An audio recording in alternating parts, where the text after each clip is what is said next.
Olá, eu sou Alice e estamos falando de relacionamentos sociais.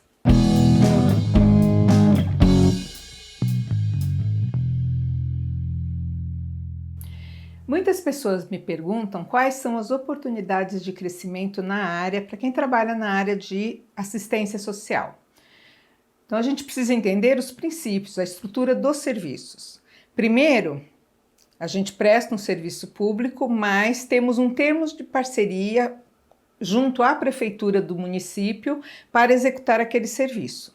No caso de São Paulo, que é minha área de atuação, mas isso vale também para os outros municípios, né? Existe uma portaria que determina a tipologia dos serviços. Então, o centro de acolhida, eles podem ser para homens, para mulheres com filhos, para famílias, para idosos, para necessidades especiais. Então, a portaria determina lá, e na própria portaria diz um gerente de serviço, um assistente social para cada, normalmente para cada 75 usuários, um psicólogo acima de 100 usuários, um orientador para cada 50 usuários, com mais um volante. Então, a portaria, mais ou menos, ela determina o quadro de funcionários que tem que ter dentro daquele serviço.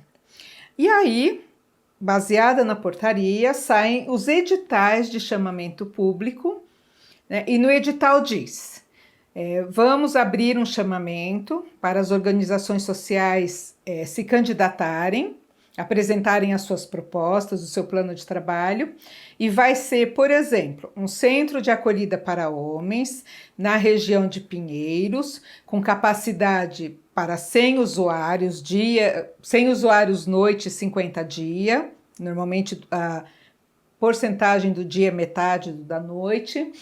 E no quadro de funcionários, serviço 24 horas, e no quadro dos funcionários vai ter um gerente, uma assistente social de nível superior. Então, o próprio edital ele diz quantos funcionários e a escolaridade desses funcionários. Então, gerente de serviço é sempre nível superior.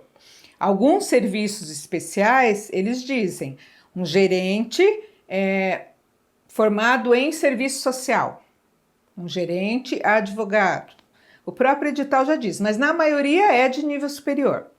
Os técnicos também, um assistente social 30 horas, ou 2 ou 3, então tem que ser formado em serviço social, um psicólogo, 40 horas, já tem que ter a formação, e se tiver algum outro profissional, dependendo da tipificação do serviço, ali também é explicado, nos técnicos. Os orientadores socioeducativos têm que ter escolaridade mínima de ensino médio concluído. A gente já passou por um processo de transição na assistência social, em que a pessoa poderia estar cursando, completar o serviço, completar a escolaridade em X área trabalhando dentro do serviço. Agora isso não é mais possível, já passou esse período, então tem que ter ensino médio concluído.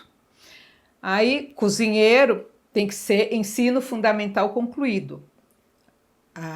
Em dezembro de 2018, venceu a possibilidade do cozinheiro estar cursando. Se ele não concluiu até dezembro, ele tinha que sair do serviço, porque ele não podia executar aquela função. E por legislação trabalhista, você não pode rebaixar o funcionário, ele não pode passar de cozinheiro para auxiliar de cozinha. Então, ele teria que ser demitido, realmente substituído. E muitas ONGs tiveram problemas nesse processo por questão de prazo. A ONG que eu trabalhava tinha alguns cozinheiros que não tinham completado, ou que a gente descobriu que o certificado não era válido, era uma falsificação, e aí acabaram sendo demitidos para serem substituídos para atender a portaria. O operacional ele tem que ser alfabetizado. Não se pode contratar um agente operacional. O que é o agente operacional? É aquele que vai trabalhar como auxiliar de serviços gerais dentro do serviço, na limpeza ou na cozinha. E pode ser um dos dois. Por bom senso, a gente já tem que definir quem vai trabalhar na cozinha, porque ele tem exame médico específico para trabalhar na cozinha, exame das unhas, E ele tem que seguir uma série de princípios, ele tem que ser capacitado para trabalhar na cozinha. Então não pode também qualquer pessoa ir lá e manusear na cozinha e hoje eu vou cozinhar, não. Tem que ter o cozinheiro e o auxiliar devidamente capacitados, uniformizados, e tem que ser alfabetizado, né? E aí a gente tem também, às vezes, pessoas dentro do serviço que não foram alfabetizados, ficavam, e a gente chega nesse limite de, se a pessoa não se capacitou para a função, a gente é obrigado a demitir. Então é importante entender isso, até para saber, né, porque eu já recebi questionamentos, né, de orientadores, por exemplo, dizer assim, tem gente operacional demais nesse serviço, devia ter mais um orientador. Eu concordo.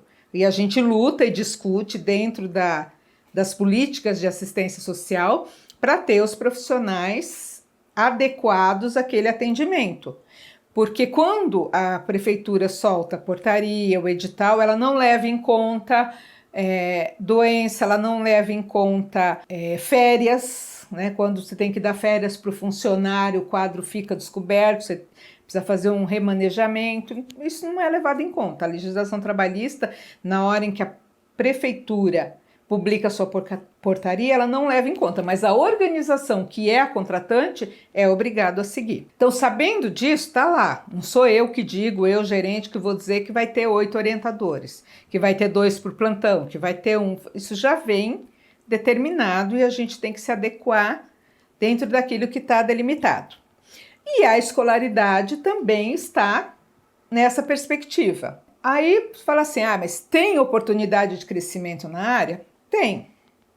Né? Eu tenho vários casos na minha história que eu acompanhei, que eu incentivei a voltar a estudar, ou indiquei a pessoa a promoção e ela foi promovida, né? Tinha capacidade, já tinha uma experiência, né? Isso faz parte do meu modo de gerenciar o serviço, fazer o possível para a pessoa crescer dentro da área, dentro do serviço e descobrir a sua vocação. Mas a gente tem os perfis de funcionários dentro do serviço que não contemplam essa promoção, esse crescimento dentro da área. Vamos pensar um pouquinho. A gente tem aquele funcionário que tem a escolaridade, ele é empenhado, ele é comprometido com o que ele faz, então tudo que você propõe ele aceita, ele se preocupa em saber mais da assistência social, da tipificação do serviço, quais são os objetivos de atendimento, beleza. Dentro desse perfil, a gente tem, vamos falar de orientadores e técnicos que podem subir. Técnicos que já têm bastante experiência, se sobressaem na sua função, mas eles não querem ser gerente, que seria o degrau seguinte, porque o gerente tem que lidar com as questões administrativas, né? A gente acaba, às vezes, sendo meio contador pelas planilhas que a gente tem que preencher de prestação de contas e documentos que vão para a prefeitura, acaba sendo muito legalista.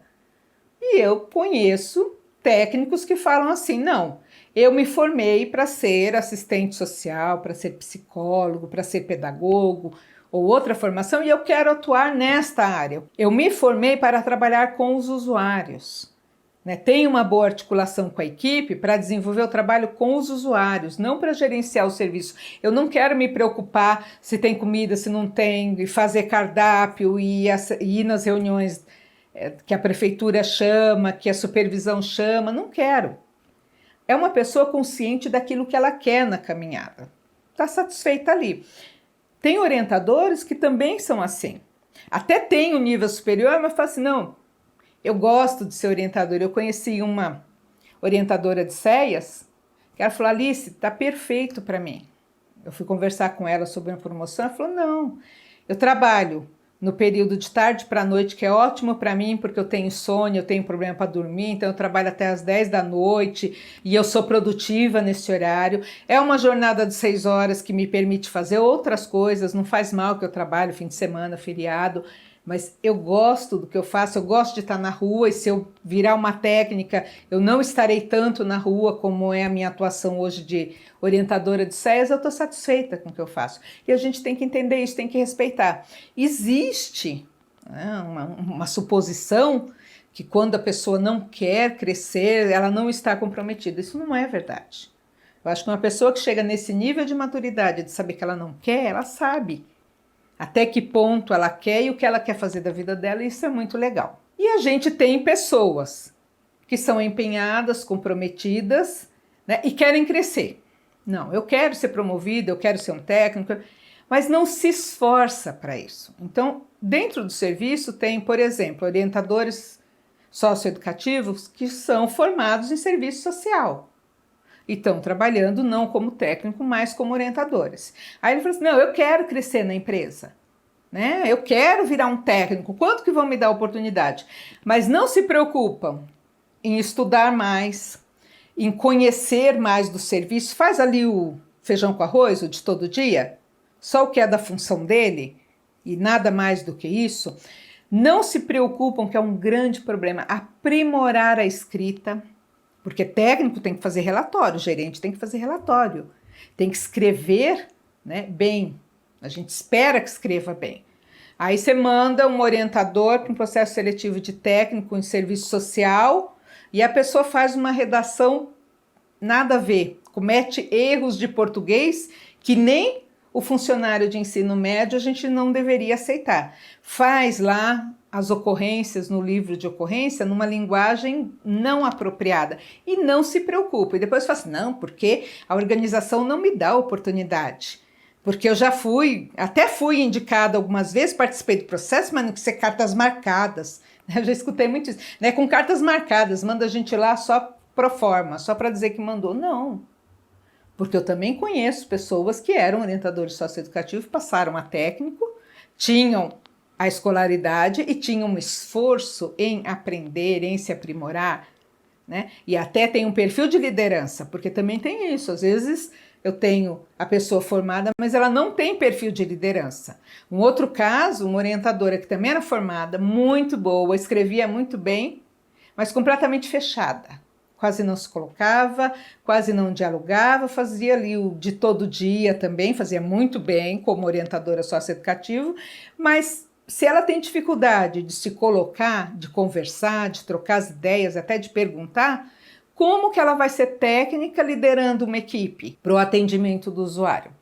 Fica difícil, né? E a pessoa não enxerga isso. Né? A gente até fala, mas a pessoa não percebe que ela está pecando naquele ponto. Vai num processo seletivo e fica toda quietinha, não participa da dinâmica, não fala nada, não vou fazer perguntas, se esconde, está se sabotando. E aí vai dizer que a organização não deu oportunidade. Então a gente tem esses que são empenhados ou que têm a escolaridade, que poderiam ser promovidos ou que são promovidos nessa perspectiva. Mas a gente tem umas pessoinhas dentro do serviço que elas não têm a escolaridade, né? Eu conheci agente operacional que falava assim para mim, serviço de orientador é fácil, eu sei fazer, por que não me promove? Eu falei, tá, qual a sua escolaridade? Ah, estudei até a 7ª série do fundamental. Então, você precisa ter ensino médio. Ah, não dá para estudar, minha vida é muito corrida, eu tenho meu filho, tenho que cuidar do meu filho. Então, não reclama que você não tem oportunidade, porque você não está se esforçando para atingir aquela escolaridade que é exigida. E não sou eu, gerente, que estou dizendo assim, você tem que para. Não, a política pública diz isso, né? E o próprio fato, hoje em dia, dizer assim, eu não tenho tempo para estudar, não é mais desculpa para ninguém. Porque você tem supletivos de eliminação de matéria, supletivo à distância, né, presencial, você tem ensino superior à distância. Então, não se capacitar não é falta de tempo, é falta de empenho da pessoa, de objetivo. Ah, mas eu não consigo pagar? Tem vários níveis de curso e de valores e você tem que saber que aquilo é um investimento para o seu futuro. Eu invisto hoje para poder, no futuro, melhorar a minha condição. Mas aí a pessoa nem faz o seu direito, fica olhando do outro e não tem comprometimento em crescer para atingir aquele objetivo. Eu diria até que não tem objetivo, só tem o discurso. E a gente tem pessoas dentro da área com comprometimento que percebe que ela só está esperando uma oportunidade, um incentivo, ela se compromete, ela se dispõe a estudar, ela se dispõe a conhecer. Eu tive um funcionário que operacional, sem a escolaridade, né, sem o ensino médio, que depois ele foi fazer o supletivo, ainda está fazendo, mas ele foi transferido para mim de um outro serviço porque disseram assim, olha, esse funcionário aí não tem jeito. Se não der certo com você, nós vamos dispensar porque não dá. E ele se mostrou um funcionário muito preocupado em entender o serviço. Então a gente conversou muito e logo depois que ele veio transferido, nós tivemos a conferência municipal, tinha que fazer a inscrição de quem fosse participar, lembrando que a conferência é 3 dias, então mesmo que a pessoa dissesse, eu vou participar no meu dia de trabalho, mas tinha um dia ali da folga que ela ia ter que se sacrificar se ela quisesse realmente fazer o processo. E ele se dispôs. E ele não só se dispôs, como ele pediu o material da conferência para ler, para entender o que ia ser discutido. Nos dias da conferência ele participou ativamente dos grupos, ele colocou as opiniões, ele sabia o que ele estava fazendo, né? E era uma pessoa também que se dispunha sempre que precisasse trocar de plantão, que precisasse... Dava as mancadas dele? Dava. Mas isso tem que ser levado em consideração. Então a gente tem o fator... Para pensar no crescimento, nas promoções dentro da área social, tem a questão da escolaridade, que é exigida para a função, isso já é posto. A gente tem a avaliação do gestor do serviço e da equipe técnica em relação ao comprometimento daquele funcionário, porque não basta ele ter a escolaridade, mas ele precisa ter um comprometimento, né? A gente tem que avaliar a participação dele dentro do serviço. Precisamos avaliar a interação dele com o restante da equipe. Eu tinha uma funcionária à noite, eu tive uma funcionária que eu não conseguia nem lembrar direito o rosto dela. Ela trabalhava à noite, né, era operacional à noite, e ela entrava e saía sem dar oi e tchau para ninguém, nem funcionário e nem usuário. E aí quando eu tive que fazer a avaliação dela, eu falei, como que eu vou avaliar essa pessoa? Não participa de reunião, chega no horário dela, vai no horário dela, mas você não ouve nada, não ouve nem a voz da pessoa. A gente brincava que a gente não sabia nem qual era a voz dela, porque a gerente e os técnicos não tinham aquela convivência. Aí, no plantão dela, tinha lá as intervenções, e quando você vai relatar as intervenções, tem que dizer o nome da pessoa, né, e a função dele, até para identificar. Ela nunca era citada. Eu falei, essa pessoa não conversa com ninguém, numa ocasião de conflito, ela não faz interação nenhuma, não faz intervenção nenhuma. Como que eu vou avaliar essa pessoa? Então, isso também é levado em conta. O quanto que a pessoa aparece tanto nos conflitos, quanto nas ideias e em resolver as questões. Então, é complicado. Aí fala assim, mas ela trabalha todos os dias, ela não falta. Tem outro critério que eu uso sempre que eu vou avaliar, sabendo que frequência é diferente de assiduidade.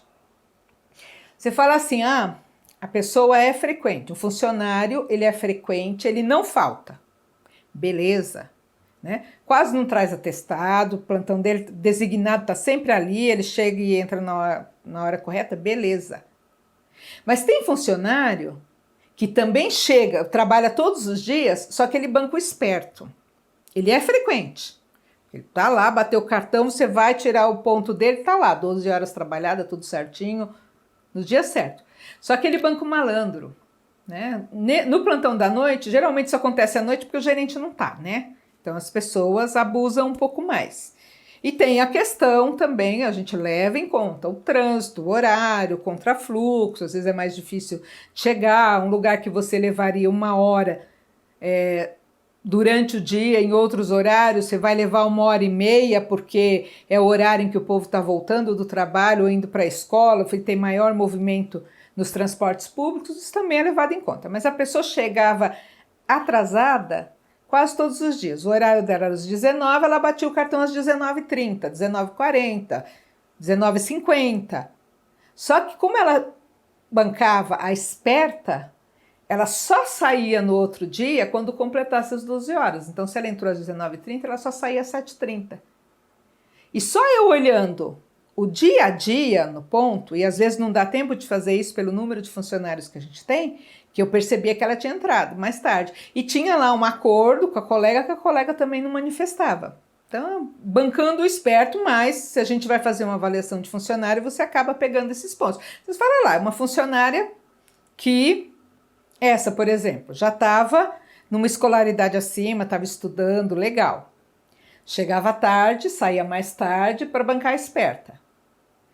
Mesmo nas reuniões de equipe, chegava atrasada. Então a gente não começava a reunião porque ficava esperando.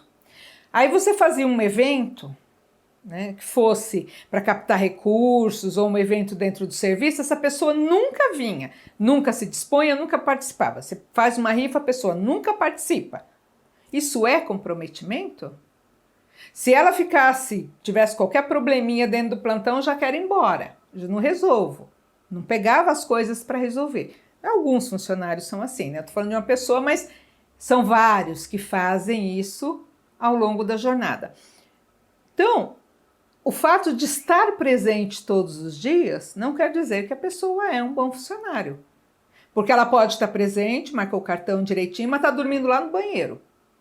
Ou está se fazendo de morta, está vendo que vai ter um problema ali, se faz de morta para não entrar no problema. Então, são vários critérios. Aí você fala assim, mas tá, eu vou me avaliar, mas eu quero saber como que eu evoluo nessa área.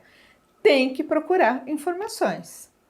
Tem que entender um pouco da portaria, tem que entender um pouco de edital, de plano de trabalho, tem que entender quais são as habilidades necessárias para executar aquela função, tem que interagir com a equipe, tem que interagir com os usuários para o trabalho evoluir. E a gente tem hoje vou chamar de síndrome do médico especialista. Estou inventando esse termo aqui para tentar explicar isso. O que a gente tem hoje? Antigamente a gente tinha o clínico geral e o clínico geral ele sabia de tudo um pouco. Então ele conseguia identificar os diversos sintomas, né, as patologias e fazer um quadro geral da pessoa. Aí com o tempo foi dito que isso era ruim, porque o médico só sabia de tudo um pouco, não se especializava em nada e às vezes tratava erroneamente. Então vamos pegar o ortopedista. Antigamente você ia no ortopedista, você machucou o pé, você ia no ortopedista, você machucou o braço, você ia no ortopedista, você destroncou o dedinho, você ia no ortopedista. Ele olhava, tirava o raio-x, né? E resolvia o seu problema. Enfaixa, não enfaixa, engessa e tal. Aí foi se criando as especialidades. Hoje em dia, se você machuca uma costela, você vai no pronto-socorro, você passa no ortopedista, que vê o geral. Aí ele vai te encaminhar para um ortopedista específico daquela parte. Você machuca o cotovelo, né? Um sobrinho esses dias caiu lá, bateu o cotovelo, estava doendo muito, foi no pronto-socorro. Passou no ortopedista, que acho que não era especialista, vamos dizer assim, né? E aí o cara já estava com sono, demorou para atender, num domingo, tirou um raio-x, não, tá tudo bem, anti-inflamatório. Só que o garoto não conseguia levantar o braço, não conseguia se mexer. Mas não, esse negócio está errado. Quase uma semana depois, 4, 5 dias, né, que estamos no período agora de festas, Natal, Ano Novo, foi nesse meio termo, ele voltou na mesma clínica, né, do convênio, foi atendido por outro médico, tirou a radiografia, o cotovelo está quebrado. E o primeiro não viu. Mas é talvez porque ele não foi para o médico especialista, né? Para fazer. A gente tem a síndrome do médico especialista. Se não for aquele médico do cotovelo, né, não vai resolver. E a gente perdeu esse senso de que a gente precisa ter uma visão geral de tudo. A gente ainda precisa do médico, não especialista, mas que olhe o conjunto. Que não olhe só aquele sintoma, aquele lugar, mas que olhe o conjunto. Na área da assistência social, nos nossos serviços, independente de você ser o gerente, o técnico, o cozinheiro, o operacional, o orientador socioeducativo, precisa ver e entender o conjunto. Eu identifiquei que essa pessoa tem algum transtorno de personalidade, de comportamento. Eu identifiquei, mas eu não sou o psicólogo do serviço. Então eu vou lá conversar com o psicólogo para ele atender. E esse trabalho de equipe, ele precisa ser feito. Eu sempre disse para minha equipe, né, e até mais de uma funcionária, de uma ex-funcionária minha, colocou em comentários de uma das postagens, né, que eu sempre dei este tom de que, independente de você ser o cozinheiro operacional, o orientador, todos são orientadores socioeducativos. O técnico, o gerente também é. Porque o que é orientador socioeducativo? A pessoa que utiliza daquele momento, daquela ferramenta, para orientar e educar para a convivência social, para os relacionamentos sociais. Todos nós somos. Então a gente tem que olhar este conjunto e aprender a trabalhar em equipe. Tem oportunidade de crescimento na área? Tem. Tá difícil? Hoje em dia tá, em qualquer área está difícil, porque a gente está precisando cada vez mais nos aprimorarmos, crescermos para poder executar as funções que antes não precisava de tanta informação, porque nós estamos na época da informação. Então esse é o desafio para qualquer trabalhador, para qualquer área, para qualquer pessoa que quiser empreender, ser multitarefa. A gente precisa ter pelo menos a noção. Eu tinha um professor que sempre me dizia na faculdade que mais importante do que você ter a informação é você saber aonde procurar esta informação. E é isso, as oportunidades de crescimento, elas vão aparecer, vão surgir, se você fizer bem a sua parte, se você procurar outras coisas. Às vezes a gente entra numa faculdade, por exemplo, eu entrei na faculdade de pedagogia. Eu sempre gostei de ensinar, meu sonho de criança era ser professora, eu sempre tive facilidade com matemática. Legal, vou ser professora, vou entrar na pedagogia. Depois de um tempo lá na pedagogia, eu falei, peraí, né? A formação da pedagogia pura lá é com criancinha. E a criancinha pequenininha não é o meu público de trabalho, não é o meu público nem na igreja, na minha atuação, não é o meu feeling é mais para jovens, adultos, né? Para que eu vou fazer isso? Eu tenho possibilidade de fazer outra? Fui lá pesquisar, achei o curso superior de gestão em pessoas. Falei, opa, essa é minha praia. Fiz e não me arrependo. Me deu muitas ferramentas para poder crescer no gerenciamento, na assistência social, para poder crescer na minha vida, para entender melhor os mecanismos de aprendizagem mais do que a pedagogia. A gente descobre, às vezes você está trabalhando na área de assistência social e descobre que essa não é a sua praia. Pode ser a sua praia trabalhar com homens adultos, mas não aqueles que estão em centro de acolhida. Pode ser um outro grupo. Né? Posso descobrir que eu posso lidar com pessoas, mas em outras funções. Então, pense nisso, para qualquer área que você for fazer, independente de ser assistência social, qualquer área, você tem que se aprimorar, tem que aprender. A gente, quando tem um filho, é desafiado a aprender várias coisas para poder ensinar para o filho, para poder explicar, para poder responder as perguntas, e isso serve para os outros relacionamentos também, inclusive os relacionamentos de trabalho. Então, faça uma autoavaliação da sua atuação, e faça uma autoavaliação do que você quer como objetivo de vida. E abrace as oportunidades que aparecerem. Por hoje é isso, eu sou Alice, estamos falando de relacionamentos sociais. Lembre-se de se inscrever nos nossos canais, de curtir, comente, estamos aqui para responder. Por hoje é isso e até a próxima.